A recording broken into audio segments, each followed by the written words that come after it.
Rafael Robles-Ortiz kisses his mother Josefina Ortiz, staying at an elderly care facility in San Juan, Puerto Rico. Mr. Robles-Ortiz was concerned for his mother, hoping aid and supplies would get through to the facility after Hurricane Maria.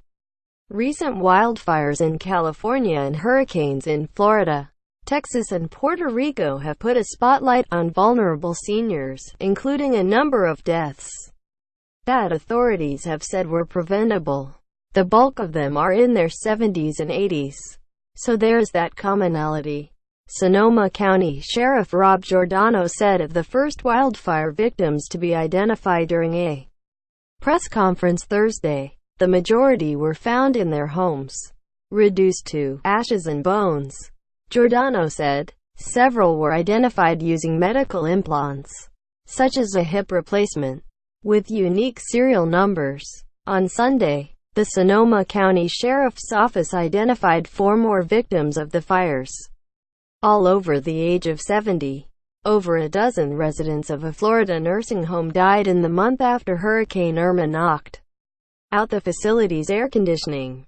Just weeks later, after Hurricane Maria hit Puerto Rico in September, some were trapped in homes and shelters, unable to get the crucial medical care they needed. The elderly have died disproportionately in disasters around the world, including a 2004 tsunami in Indonesia, a 2003 heat wave across Europe, and a 1995 earthquake in Japan. According to a United Nations report, experts continue to grapple with how best to protect the elderly, who face difficulties evacuating from disasters, more health issues on average, and perhaps even a greater share of the psychological impact. You can't always predict an emergency event, making preparedness key for seniors, said Ashley Chambers, communications director for the Florida Department of Elder Affairs.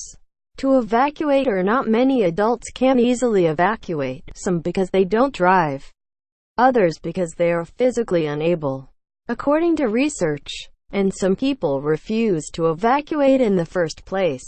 Some seniors don't want to leave a home that they've been in all their lives, because the future may be uncertain, said Vicky Ickstead, a spokesperson for the American Red Cross.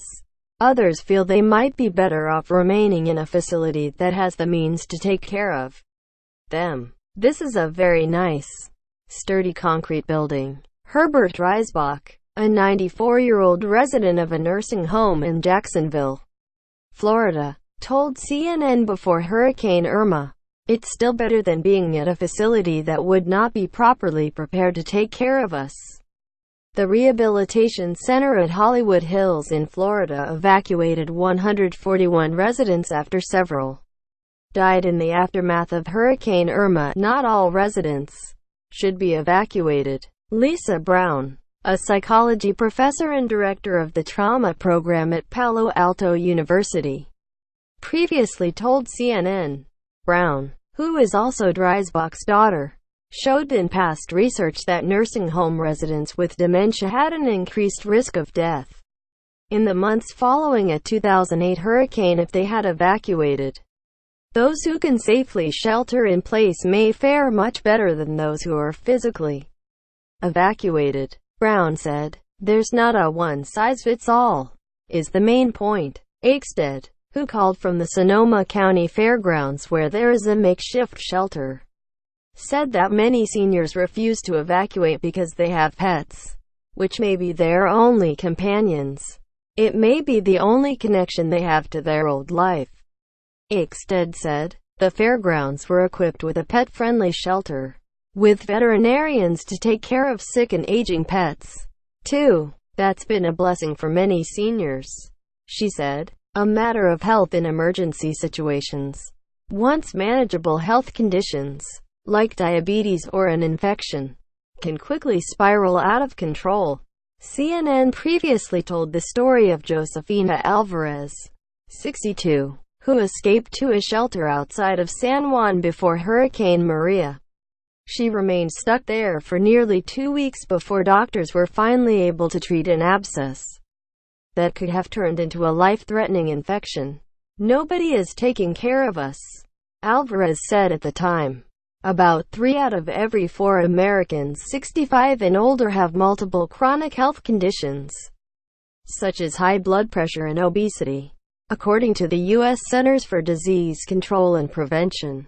After Hurricane Katrina in 2005, nearly half of those who died were 75 or older, despite making up less than 6% of the state's population, according to one study. While most of these deaths were drownings or injuries, 11% were caused by heart conditions.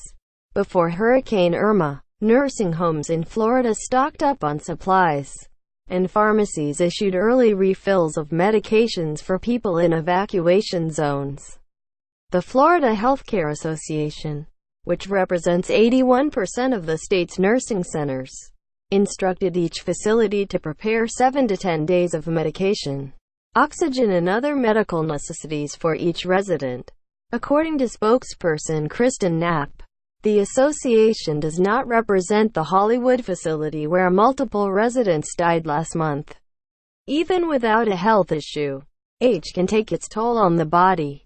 California wildfires hospital evacuation. An average healthy person can survive 100 hours without water if they're not becoming dehydrated because of injury or temperatures, according to Dr. Paul Auerbach, a professor of emergency medicine at Stanford University who worked with rescue teams after earthquakes in Nepal and Haiti.